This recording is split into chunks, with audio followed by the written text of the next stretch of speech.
اس وقت اصل جنگ کیا ہے؟ بیت المقدس جو ہے وہ 3 مذاہب کی مقدس جگہ ہے۔ مسلمانوں کا قبلہ اول، عیسائیوں کے لیے یسوع کی جائے ولادت، یہودیوں کے لیے ہیکل سلیمانی۔ آپ سب پر سلامتی ہوں، میں یاسر رشید ہوں اور آپ میرا ویلاگ دیکھ رہے ہیں۔ ناظرین، گزشتہ کچھ دنوں سے آپ نے بے شمار خبریں پڑھی ہوں گی، ویڈیوز دیکھی ہوں گی۔ اگر آپ کی نظر سے نہیں گزری تو ویڈیوز یہ ہیں کہ اسرائیل نے 4 سرخ بچھڑے، یہ سرخ گائے کے بچے، ان کی درآمد کی ہے اور وہ ان کی قربانی دینا چاہتے ہیں۔ ان کے نزدیک وہ مقدس مانی جاتی ہے۔ دیوار گریا جو ہے وہاں پر ان کا خون لگانا چاہتے ہیں۔ ہیکل سلیمانی کی تیسری بار تعمیر کرنا چاہتے ہیں۔ اس ضمن کے اندر بے شمار جگہوں پہ باتیں یہ ہو رہی ہے کہ قیامت قریب تر ہے، کیونکہ قیامت کے نشانیوں میں سے یہ کچھ نشانیاں ہیں۔ لیکن یہاں پہ اس وقت بات یہ ہے کہ فرض کر لیجئے وہ 5 لال بے داغ گائے اپنے متعلقہ مقام تک پہنچ چکی ہیں، پھر انہیں ذبح کر کے ان کی خاک بنا کے اس کو ہیکل سلیمانی کی دیواروں میں ڈالا جائے گا۔ اس خاک سے ہزاروں یہودی طہارت حاصل کریں گے، پھر تابوت سکینہ بھی ان کی مدد کو پہنچ جائے گا۔ یہ مفروضے کے طور پہ آپ دیکھ رہے ہیں۔ دجال جس کے استقبال کو وہ بے چین ہے، دنیا پر حکومت کرے گا اور یوں دنیا پر ان کا غلبہ ہو جائے گا۔ یہ ان کی روایات ہیں، سچی بھی ہیں اور ملاوٹ شدہ بھی ہیں۔ سوال یہ ہے کہ اس سارے عمل میں ہماری دلچسپی کی بات کیا ہے؟ ہم کیا سننا چاہتے ہیں یا ہمارے لیے بہتر کیا ہو سکتا ہے؟ اگر ہم یہ سمجھ رہے ہیں کہ گائے جو ہے مطلوبہ مقام تک پہنچنے کا مطلب ہے کہ قیامت آنے والی ہے، ہماری تو قیامت اسی وقت آ جائے گی جب روح جسم سے جدا ہوگی۔ اس کا وقت کسی کو معلوم نہیں۔ تو اس لیے ان باتوں کے اوپر جو ہم دھیان دے رہے ہیں، یعنی بہت ساری جگہوں کے اوپر آپ کو یہی سننے کو ملے گا کہ قیامت قریب تر ہے۔ مومن نہ قیامت سے ڈرتا ہے نہ موت سے ڈرتا ہے، اصل خوف اپنے اعمال کا ہے۔ ہمیں تو اس ذہنیت کا ماتم کرنا چاہیے کہ تابوت سکینہ کو وہ ابھی تک اپنے معراج کی علامت سمجھتے ہیں۔ یہ بالکل ایسی بات ہے کہ ہم یہ کہیں کہ غزوہ بدر کی فلاں تلوار جو ہے وہ فلاں عجائب گھر میں جب تک موجود ہے، مسلمانوں کی شجاعت و غیرت پہ آنچ نہیں آ سکتی۔ اسی طریقے سے لیکن یہ جادو گنڈے، یہ پسماندہ عقائد جس کا ذکر یہودی قوم کے لیے قرآن نے ان پر لعنت بھیجتے ہوئے کیا، یہ قرآن کے اندر ذکر ہے۔ اور حضرت سلیمان علیہ السلام کی پاکیزہ شخصیت کو اس سے الگ کر دیا گیا۔ وہی ذہنیت ہے جو آج تک اسی طرح ان جھوٹے پروپیگنڈوں کا شکار ہو چکی ہے۔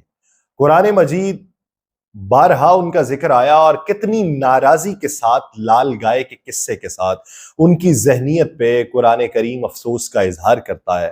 وہ بچھڑے آج بھی ان کے دلوں میں بسے ہوئے ہیں، حالانکہ خود کو انبیاء کی اولاد سمجھنے کا زام بھی رکھتے ہیں کہ ہم انبیاء کی اولاد ہیں، سارے جو انبیاء ہیں وہ ہماری ہی نسل سے آئے ہیں۔ جو اصل یہودی ہیں وہ تو دنیا میں اس وقت منتشر ہیں۔ جو بنی اسرائیل ہیں وہ ایک جگہ جمع ہونے سے گھبراتے ہیں، کیونکہ خود ان کی اپنی روایات میں یہ ہے کہ وقت آخر وہ ساری دنیا سے کھینچ کر ایک جگہ جمع کر دیے جائیں گے۔ ہم کہتے ہیں ایک قوم بننا ہے، ایک جگہ جمع ہونا ہے، لیکن وہ ایک جگہ جمع ہونے سے ڈرتے ہیں کہ انہیں یہ لگتا ہے کہ اس وقت قیامت قریب تر ہوگی۔ یہ تو زائنسٹ ہیں جو یہ پروپیگنڈا کر رہے ہیں۔ زائنسٹ پروپیگنڈا تو کرتے ہیں، لیکن سوال یہ ہے کہ بچڑا گائے ان کے مذہب میں اس کی اہمیت ہے، ہمارے مذہب میں الحمدللہ اس کی کوئی اہمیت نہیں ہے۔ ایک امت جو اپنی ان خرافات کی وجہ سے تباہ و برباد ہوئی، اس کا ذکر قرآن کریم کے اندر محفوظ ہے، اور آج بھی وہ انہی خرافات کے پیچھے چل رہی ہے۔ دنیا کے سارے نبی جو ہیں وہ ایک ہی شریعت لائے تھے، ایک ہی مذہب اسلام لائے تھے۔ یہودیوں نے اسے بگاڑ کے کچھ سے کچھ کر دیا، اور آج تک وہ اپنی ضد اور ہٹ دھرمی پہ اڑے ہوئے ہیں۔ آج بھی وہ سرخ گائے کی راکھ سے طہارت حاصل کریں گے اور ہیکل سلیمانی کی بنیادوں کے اندر ڈالیں گے، اور انہیں یہ لگتا ہے اسرائیلی روایات میں اپنی جگہ جتنی بھی سچائی ہو، مگر یہ تو ہمیں پتا ہے کہ اللہ کے نبی صلی اللہ علیہ وآلہ وسلم کی بشارتیں اپنی جگہ 100% درست ہیں کہ آخری زمانہ پھر مسلم امہ کے عروج کا زمانہ ہوگا۔ مسلم امہ سے مراد ہم خود کو نہ لیں، ہم تو اپنی منافقتوں کے ساتھ اپنی تاریخ لکھتے چلے جا رہے ہیں۔ اگر خدا نے خواستہ مسجد اقصیٰ کو وہ مسمار کرتے ہیں جو یہودی پروٹوکول کا حصہ ہے، تو پھر آپ کیا سمجھتے ہیں خود اہل عرب کے جوانوں کا ایمان جوش نہیں مارے گا؟ سوال ہے، بہت ممکن ہے کہ اہل عرب ہی ان کے لیے کافی ہو جائے، بہت ممکن ہے۔ اس وقت اگر آپ منظرنامہ دیکھیں فلسطین کا، غزہ کا، نڈر ہو کے لڑ رہے ہیں، بچے بھی قربان ہوتے چلے جا رہے ہیں، ساری کی ساری عمارتیں مسمار ہوتی چلی جا رہی ہیں، لیکن نہیں، دنیا بھر کے 9 مسلم کھینچ کر ایک جگہ جمع ہو جائیں اور یہودی پروٹوکول کو دیوار سے مارے، کیونکہ غلبہ دین اسلام کی بشارتیں تو سچی ہیں۔ اللہ کی مشیت کے تحت کیا ہونے جا رہا ہے، مستقبل کا حوال کوئی نہیں جانتا۔ اہم ترین بات یہ ہے کہ ہم اس وقت شدید ترین آزمائش سے دوچار ہیں، کیونکہ ہمارا ملک اسلام کے نام پہ حاصل کیا گیا، لیکن ہم نے ان روایات پر عمل نہیں کیا۔ اس وقت اصل جنگ کیا ہے؟ بیت المقدس جو ہے وہ 3 مذاہب کی مقدس جگہ ہے۔ مسلمانوں کا قبلہ اول، عیسائیوں کے لیے یسوع کی جائے ولادت، یہودیوں کے لیے ہیکل سلیمانی۔ شروع کرتے ہیں حضرت ابراہیم علیہ السلام سے، جن کے 2 بیٹے تھے، اسماعیل اور اسحاق۔ اسحاق علیہ السلام کے بیٹے تھے حضرت یعقوب۔ یہیں سے کہانی شروع ہوتی ہے اسرائیل کی۔ اسرائیل یعنی اللہ کا بندہ، اور یہ لقب حضرت یعقوب علیہ السلام کو دیا گیا تھا۔ حضرت یوسف علیہ السلام جب کفیل مصر بنے تو آپ کو حکم ہوا کہ اپنے تمام خاندان یعنی آل یعقوب کو مصر بلایا جائے اور مصر کی سرزمین کا ایک مخصوص حصہ ان کے لیے مختص کیا گیا، اور اللہ کی طرف سے کہا گیا کہ اے آل یعقوب، اسی سرزمین میں تمہارے لیے برکتیں ہیں۔ حضرت یوسف 12 بھائی تھے، اسی لیے اللہ تعالیٰ نے ان کے لیے 12 چشمے جاری کیے، اور یوں اس سرزمین کا نام حضرت یعقوب کے لقب سے اسرائیل پڑ گیا، جسے آج یروشلم بھی کہا جاتا ہے۔ آپ کی نسل سے کم و بیش 70,000 انبیاء کرام آئے۔ حضرت یوسف کے بھائی یہودا کی نسل آگے بڑھی تو اس میں سے آنے والے تمام بنی اسرائیلی یہودی کہلائے۔ وقت گزرتا چلا گیا اور حضرت موسیٰ علیہ السلام کا دور آیا۔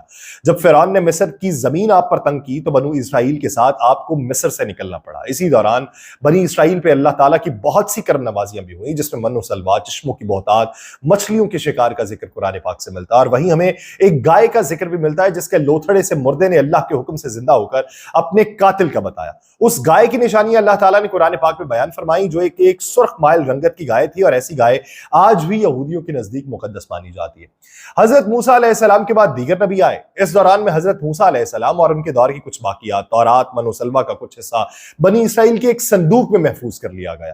یہ اللہ کی طرف سے حضرت آدم کو دیا گیا ایک خاص صندوق تھا جو نسل در نسل نبیوں کے پاس رہا، جسے قرآن میں تابوت سکینہ کے نام سے پکارا جاتا ہے، اور یہ یہودیوں کو اپنی جان سے زیادہ عزیز ہے۔ حضرت داؤد نے جب جالوت کو ہرا کر اس سے تابوت سکینہ حاصل کیا تو یوں بنی اسرائیل نے انہیں نبی تسلیم کر لیا، اور حضرت داؤد علیہ السلام نے اس صندوق کی حفاظت کے لیے ایک ہیکل تعمیر کروانا شروع کیا، جو کہ ان کی زندگی میں مکمل نہ ہو سکا۔ ان کے بیٹے حضرت سلیمان علیہ السلام نے جنوں کی مدد سے اس کو مکمل کروایا، اور اسی دوران میں آپ کی بھی وفات ہو گئی۔ اسی وجہ سے اسے ہیکل سلیمانی بھی کہا جاتا ہے۔ بعد میں بابل کے بادشاہ بخت نصر نے اسرائیل پہ حملہ کیا اور ہیکل سلیمانی کو بھی گرا دیا اور تابوت سکینہ اپنے ساتھ لے گیا۔ سائپرس دی گریٹ نے دوبارہ یہ شہر حاصل کیا، یہودیوں کو دوبارہ یہاں آباد کیا، اور تابوت سکینہ کو بھی واپس لایا گیا۔ ہیکل سلیمانی ایک دفعہ پھر تعمیر کیا گیا۔ پھر وقت گزرتا گیا اور حضرت عیسیٰ علیہ السلام کی آمد ہوئی، جنہیں نعوذ باللہ یہودیوں نے دجال، ناجائز اور کیا کیا لقب دیے۔ یہاں سے یہودیوں میں سے 2 الگ قومیں ہو گئی، ایک یہودی اور دوسرے جنہوں نے ایمان لائے حضرت عیسیٰ پہ، وہ عیسائی۔ یہودیوں نے سازش کر کے حضرت عیسیٰ کو صلیب پہ چڑھانا چاہا اور اللہ تعالیٰ نے انہیں اپنے پاس اٹھا لیا۔ اس کے بعد یہودیوں اور عیسائیوں میں کئی چھوٹی موٹی جنگیں ہوئیں۔ پھر عیسائی رومی بادشاہ ٹائٹس نے اس شدت سے یروشلم پہ حملہ کیا کہ اس پورے علاقے کی اینٹ سے اینٹ بجا دی گئی۔ ہیکل سلیمانی گرا دیا گیا، جس کی صرف ایک دیوار اس وقت اپنی اصل حالت میں موجود ہے، جسے دیوار گریا کہتے ہیں، جہاں یہودی جا کر تورات کی تلاوت کرتے ہیں اور گریا اوزاری کرتے ہیں۔ تابوت سکینہ بھی نہ جانے کہاں غائب ہو گیا۔ ٹائٹس کے حملے کے بعد یہودی آخری نبی کے انتظار میں تھے، کیونکہ اللہ پاک کا ان سے وعدہ تھا کہ انہیں پھر عروج بخشا جائے گا۔ اس وعدے کا ذکر سورہ البقرہ میں بھی موجود ہے کہ اے بنی اسرائیل، ان نعمتوں کو یاد کرو جو تم پر کی گئی، اور اپنا وعدہ پورا کرو، ایمان لاؤ تاکہ ہم بھی اپنا وعدہ پورا کریں۔ قیامت کی نشانیوں میں سے ایک نشانی یہ بھی ہے کہ ہیکل سلیمانی کی 3 دفعہ تعمیر ہوگی، جو کہ 2 دفعہ ہو چکی۔ یہودی اپنے مسیحا اور آخری نبی کے انتظار میں تھے کہ ٹائٹس کے حملے کے 500 سال بعد بھی نبی آخر الزمان کی ولادت ہوئی۔ یہاں یہودیوں کو یہ جھٹکا لگا کہ سارے نبی حضرت اسحاق کی نسل سے ہیں، تو آخری نبی حضرت اسماعیل کی نسل سے کیوں کرا گئے، اور انہوں نے ایمان لانے سے انکار کر دیا۔ مسلمانوں کے لیے بھی وہ انبیاء کی ہی نشانی تھے، اس لیے ہیکل سلیمانی کو بیت المقدس کا نام دیا گیا۔ اسلام کے آغاز میں یہودیوں کو قائل کروانے کی خاطر ہی بیت المقدس کی جانب منہ کر کے نماز ادا کرنے کا حکم ہوا، کیونکہ یہودی اسی طرف منہ کر کے عبادت کیا کرتے تھے۔ 17 ماہ بعد ہماری عبادت کا رخ بیت المقدس سے بیت اللہ کی جانب موڑ دیا گیا، کیونکہ مسلمانوں کا شروع سے قبلہ اول وہی رہا جسے پہلے حضرت آدم اور پھر حضرت ابراہیم نے تعمیر کیا۔ حضرت عمر رضی اللہ عنہ کے دور حکومت میں اسرائیل یعنی یروشلم پہ عیسائیوں کا قبضہ تھا۔ بیت المقدس کے احاطے کے اندر گرجا گھر تعمیر کیا ہوا تھا، اور عین تابوت سکینہ والی جگہ پہ وہ گند پھینکا کرتے تھے۔ یہ صرف یہودیوں کی نفرت میں کرتے تھے۔ یروشلم کی فتح کے وقت جب حضرت عمر وہاں گئے تو عیسائیوں پہ برہم ہوئے، وہاں صفائی کروا کے مسجد تعمیر کروائی، اور قرآن میں موجود معراج والے واقعے کی نسبت سے اسے مسجد اقصیٰ کا نام دیا گیا۔ مسجد اقصیٰ کا نام حضرت عمر کے دور میں دیا گیا۔ یہودیوں کی دیواری گریہ بھی اسی احاطے کے اندر موجود تھی، تو زائرین کی حیثیت سے انہیں بھی وہاں آنے کی اجازت دے دی گئی۔ خلافت عباسیہ تک یروشلم ایک مسلم شہر رہا۔ اس کے بعد عیسائیوں نے دوبارہ یروشلم پہ حملہ کر کے اس پہ قبضہ کیا۔ صلاح الدین ایوبی نے عیسائیوں کے خلاف 50 سے زائد جنگیں کر کے بیت المقدس دوبارہ حاصل کیا، اور پھر 700 سالوں تک یہ خلافت عثمانیہ کے زیر سلطنت رہا۔ یہودیوں کو بھی دیوار گریہ تک اپنی مذہبی اقدامات کی آزادی رہی، اور یہودی آہستہ آہستہ پھر یروشلم میں آباد ہونا شروع ہو گئے۔ اس دوران میں کئی بار انہوں نے خلافت عثمانیہ کے سلطان کو پیسوں کے عوض یروشلم انہیں سونپنے کا لالچ دیا، لیکن ناکام رہے۔ اور پھر دوسری جنگ عظیم میں عیسائی سپاہی ہٹلر نے چن چن کے یہودیوں کو مارا۔ قریباً 60 لاکھ کے قریب یہودیوں کا قتل عام ہوا، اور یہ در بدر بھاگنے پہ مجبور ہوئے۔ اس دوران میں انہیں یہ اندازہ ہو چکا تھا کہ انہیں اب خود اپنی پہچان بنانی ہے، اور بائبل میں موجود یہودیوں کے آخری عروج سے پہلے والی نشانیاں بھی ظاہر ہو چکی تھیں، اور وہ یہ تسلیم کر چکے تھے کہ ان کا آخری مسیحا اب دجال ہوگا، جس کی بدولت پوری دنیا میں ان کا دوبارہ بول بالا ہوگا۔ برطانیہ سے ساز باز کی، ریاست تسلیم کروا لیا، باقاعدہ ایک ملک کی صورت میں دنیا کے نقشے پر ابھر آئے، آہستہ آہستہ فلسطین اور دیگر مصری علاقوں پہ قبضہ شروع کر دیا۔ عرب ممالک اسرائیل کے خلاف جنگ پر آئے، لیکن اس وقت تک یہ خود کو اتنا مضبوط کر چکے تھے کہ عرب ممالک کو اس ایک چھوٹے سے ملک سے منہ کی کھانا پڑی۔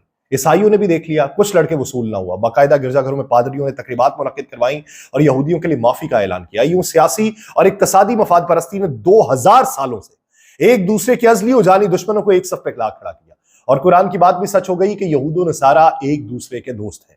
یہودیوں کے عقائد کے مطابق وہ ہیکل سلیمانی کی حفاظت نہیں کر پائے تو خود کو قصوروار کہتے ہیں، خود کو سزا دینے کے لیے زنجیروں اور چمڑے سے پیٹتے ہیں، اور دیوار گریہ کے پاس آہوزاری کرتے ہیں۔ وہ ایمان رکھتے ہیں تیسری بار انہیں پوری دنیا پر حکمرانی حاصل ہوگی، اس کے لیے انہیں مسجد اقصیٰ کو گرانا ہوگا، جس کی تیاری وہ کر چکے ہیں، اور کب سے مسجد اقصیٰ کے نیچے بارودی سرنگیں بچھائی جا رہی ہیں۔ اس کے بعد ہیکل سلیمانی تعمیر کر کے تابوت سکینہ وہاں پہ رکھنا ہے۔ تابوت سکینہ بھی وہ دوبارہ حاصل کر چکے ہیں، لیکن مسئلہ تھا سرخ گائے کا، کیونکہ ان کے عقیدے کے مطابق وہ ناپاک ہے، اور جب تک پاک نہیں ہو جائے ہیکل سلیمانی تعمیر نہیں کر سکتے، اور پاک ہونے کے لیے سرخ گائے کی قربانی دینا ہوگی۔ وہ گائے جس کی نشانیاں قرآن پاک میں بیان کی گئیں، جو اس وقت بھی انہیں ڈھونڈنے میں مشکل ہوئی تھی، اب بھی 100 سال تک وہ ویسی گائے کی تلاش کرتے رہے۔ ٹیکنالوجی کا استعمال کرتے ہوئے بچے پیدا کرنے کا کامیاب تجربہ کیا انہوں نے، پھر اس تجربے کی بدولت ویسی نشانی والی گائے پیدا کرنے کی کوشش کی، لیکن ناکام رہے۔ 2019 میں ایک امریکی ریاست سے 5 عدد ویسی گائے انہیں مل گئیں جن کے جسم پہ سرخ رنگ کے علاوہ اور کوئی بال نہیں تھا، انہیں کبھی کام کے لیے استعمال نہیں کیا گیا۔ اگلی نشانی کہ ان پہ کسی بیماری کا اثر نہیں ہونا چاہیے۔ پوری دنیا میں کووڈ پھیلا، مختلف جانوروں کے ساتھ انہیں بھی ٹیسٹ کیا گیا، اور ان پر بھی اس بیماری کا کوئی اثر نہیں ہوا۔ ریڈ آئر فاؤنڈ یا مسٹری آف ریڈ آئر، یہ گوگل پہ آپ سرچ کریں، آپ کو اس کے متعلق تفصیلات مل جائیں گی، اسے پڑھ لیجئے۔ قرب قیامت اور دجال کے ظہور والی تیوان تک تیاریاں تقریباً وہ مکمل کر چکے ہیں۔ اسی وجہ سے یہ اس وقت سوشل میڈیا کے اوپر یہ خبریں چل رہی ہیں۔ اپنی مرضی کے ڈاکٹر انجینئر بچے پیدا کرنا، 9D ٹیکنالوجی کی مدد سے ایک جگہ ہوتے ہوئے کئی جگہ موجود رہنا، اپنی مرضی کے موسم بنانا، جب چاہو بارش برسا دینا، چند دنوں میں پوری دنیا گھوم لینا، یہ سب دجالی نشانی ہے جو آج کے دور میں کوئی مشکل کام نہیں۔ ہمارے اسلام میں بتائی گئی قیامت کی نشانیوں میں انہوں نے اتنے اچھے سے تیاری کی ہے کہ غرقت کے درخت لگا دیے جو انہیں پناہ دیں گے۔ بابلت جس جگہ حدیث کے مطابق دجال کا حضرت عیسیٰ کے ہاتھوں قتل ہونے کا ذکر موجود ہے، اس جگہ وہ دجال کے فرار کے لیے ایئرپورٹ بنا چکے ہیں۔ یہ سب تو قربت قیامت کی نشانیاں، اور ہیکل سلیمانی نے بھی بن کے رہنا۔ پھر اصل جنگ کیا ہے؟ اصل جنگ ہے عقائد کی۔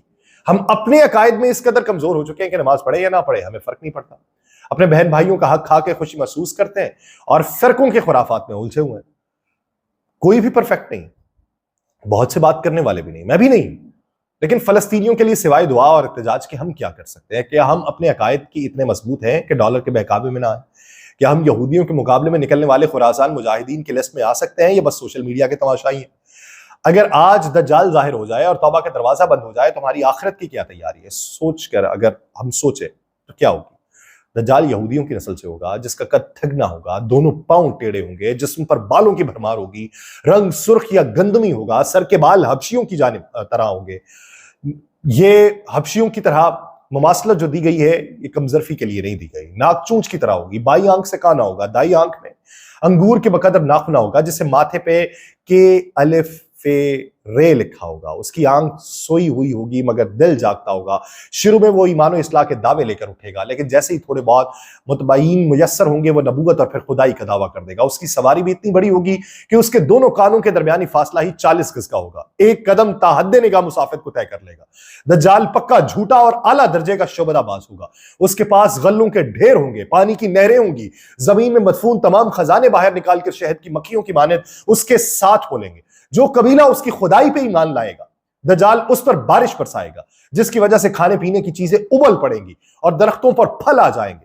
کچھ لوگوں سے آ کر کہے گا کہ اگر میں تمہاری ماؤں اور باپوں کو زندہ کر دوں تو تم کیا میری خدائی کا اقرار کرو گے؟ لوگ اس بات میں جواب دینا شروع کر دیں گے۔ اب دجال کے شیطان ان لوگوں کے ماؤں اور باپوں کی شکل لے کر نمودار ہوں گے۔ نتیجتاً بہت سے افراد ایمان سے ہاتھ دھو بیٹھے۔ اس کی رفتار جو ہے وہ آندھیوں سے زیادہ تیز ہوگی، بادلوں کی طرح رواں ہوں گی۔ وہ کرشموں اور شعبدہ بازیوں کو لے کر دنیا کے ہر چپے کو رون ڈالے گا۔ تمام دشمنان اسلام اور دنیا بھر کے یہودی امت مسلمہ کے بغض میں اس کی پشت پناہی کر رہے ہوں گے۔ وہ مکہ معظمہ میں گھسنا چاہے گا مگر فرشتوں کی پہرے داری کی وجہ سے ادھر گھس نہیں پائے گا، اس لیے نامراد و ذلیل ہو کے واپس مدینہ منورہ کا رخ کر لے گا۔ اس وقت مدینہ منورہ کے 7 دروازے ہوں گے اور ہر دروازے پہ فرشتوں کا پہرا ہوگا، لہٰذا یہاں پر بھی منہ کی کھانا پڑے گی۔ انہی دنوں مدینہ منورہ میں 3 مرتبہ زلزلہ آئے گا، جس سے گھبرا کے بہت سارے بے دین شہر سے نکل کر بھاگ نکلیں گے۔ باہر نکلتے ہی دجال انہیں لقمہ ترکی کی طرح نکل لے گا۔ آخر ایک بزرگ اس سے بحث و مناظرے کے لیے نکلیں گے اور خاص اس کے لشکر میں پہنچ کر اس کی بابت دریافت کریں گے۔ لوگوں کو اس کی باتیں شاک گزریں گی، لہٰذا اس کے قتل کا فیصلہ کریں گے، مگر چند افراد آڑے آ کر یہ کہہ کے روک دیں گے کہ ہمارے خدا دجال نعوذ باللہ کی اجازت کے بغیر اس کو قتل نہیں کیا جا سکتا۔ چنانچہ اس بزرگ کو دجال کے دربار میں حاضر کیا جائے گا، جہاں پہنچ کر یہ بزرگ چلا اٹھے گا کہ میں نے پہچان لیا کہ تو ہی دجال ملعون ہے، اور رسول اللہ صلی اللہ علیہ وآلہ وسلم نے ہمیں تیرے ہی خروج کی خبر دی تھی۔ دجال اس خبر کو سنتے ہی آپے سے باہر ہوگا، اس کو قتل کرنے کا فیصلہ کرے گا۔ درباری فوراً اس بزرگ کے 2 ٹکڑے کر دیں گے۔ دجال اپنے حواریوں سے یہ کہے گا کہ اب اگر میں اس کو دوبارہ زندہ کر دوں تو کیا تم میری خدائی کا پختہ یقین کرو گے؟ یہ دجالی گروپ کہے گا کہ ہم تو پہلے سے ہی آپ کو خدا مانتے ہوئے آ رہے ہیں، البتہ اس معجزے سے ہماری یقین میں اور اضافہ ہو جائے گا۔ دجال اس بزرگ کے دونوں ٹکڑوں کو اکٹھا کر کے زندہ کرنے کی کوشش کرے گا۔ ادھر وہ بزرگ بوجہ حکم الہی کھڑے ہو جائیں گے اور کہیں گے کہ اب تو مجھے اور زیادہ یقین آ گیا کہ تو ہی دجال ملعون ہے۔ وہ جھنجھلا کر دوبارہ انہیں ذبح کرنا چاہے گا، لیکن اب اس کی قوتیں سلب کر لی جائیں گی۔ دجال شرمندہ ہو کر انہیں اپنی جہنم میں جھونک دے گا، لیکن یہ آگ ان کے لیے ٹھنڈی اور گلزار بن جائے گی۔ اس کے بعد وہ شام کا رخ کرے گا، لیکن دمشق پہنچنے سے پہلے ہی حضرت امام مہدی علیہ السلام وہاں آ کے ہوں گے۔ دجال دنیا میں صرف 40 دن گزارے گا، ایک دن 1 سال، دوسرا دن 1 مہینہ، تیسرا دن 1 ہفتے کے برابر ہوگا، بقیہ معمول کے مطابق ہوں گے۔ حضرت امام مہدی علیہ السلام دمشق پہنچتے ہی زور و شور سے جنگ کی تیاریاں شروع کر دیں گے، لیکن صورتحال بظاہر دجال کے حق میں ہوگی، کیونکہ وہ اپنے مادی و افرادی طاقت کے بل پہ پوری دنیا میں اپنی دھاک بٹھا چکا ہوگا۔ اس لیے عسکری طاقت کے اعتبار سے تو اس کی شکست بظاہر مشکل نظر آ رہی ہوگی، مگر اللہ کی تائید اور نصرت کا سب کو یقین ہوگا۔ حضرت امام مہدی علیہ السلام اور تمام مسلمان اسی امید کے ساتھ دمشق میں دجال کے ساتھ جنگ کی تیاریوں میں ہوں گے۔ تمام مسلمان نمازوں کی ادائیگی دمشق کی قدیم شہرائے آفاق مسجد میں جامع اموی میں ادا کرتے ہوں گے۔ ملی شہرازہ لشکر کی ترتیب، یہودیوں کے خلاف صف بندی کو منظم کرنے کے ساتھ ساتھ حضرت امام مہدی علیہ السلام دمشق میں اس کو اپنی فوجی سرگرمیوں کا مرکز بنائیں گے، اور اس وقت یہی مقام ان کا ہیڈ کوارٹر ہوگا۔ حضرت امام مہدی علیہ السلام ایک دن نماز پڑھانے کے لیے مصلی کی طرف بڑھیں گے تو عین اسی وقت حضرت عیسیٰ علیہ السلام کا نزول ہو جائے گا۔ نماز سے فارغ ہو کر لوگ دجال کے مقابلے کے لیے نکلیں گے۔ دجال حضرت عیسیٰ علیہ السلام کو دیکھ کر ایسا گھلنے لگے گا جیسے نمک پانی میں گھل جاتا ہے۔ پھر حضرت عیسیٰ علیہ السلام بڑھ کے اس کو قتل کر دیں گے، اور حالت یہ ہوگی کہ شجر و حجر آواز لگائیں گے کہ اے روح اللہ، میرے پیچھے یہودی چھپا ہوا ہے۔ چنانچہ وہ دجال کے چیلوں میں سے کسی کو بھی زندہ نہیں چھوڑیں گے۔ پھر حضرت عیسیٰ علیہ السلام صلیب کو توڑ دیں گے، یعنی صلیب پرستی ختم ہو جائے گی، خنزیر کو قتل کر کے جنگ کا خاتمہ کیا جائے گا، اور اس کے بعد مال و دولت کی ایسی فراوانی ہوگی کہ اسے کوئی قبول نہ کرے گا، اور لوگ ایسے دیندار ہو جائیں گے کہ ان کے نزدیک ایک سجدہ دنیا و مافیہا سے بہتر ہوگا۔ اس وقت کا انتظار ہے، اس وقت کے انتظار میں کتنی صہیونی طاقتیں کس حد تک مضبوط ہوتی ہیں وہ بھی ہمیں دیکھنا. مجھے دیجیے اجازت. اللہ نے کے بعد.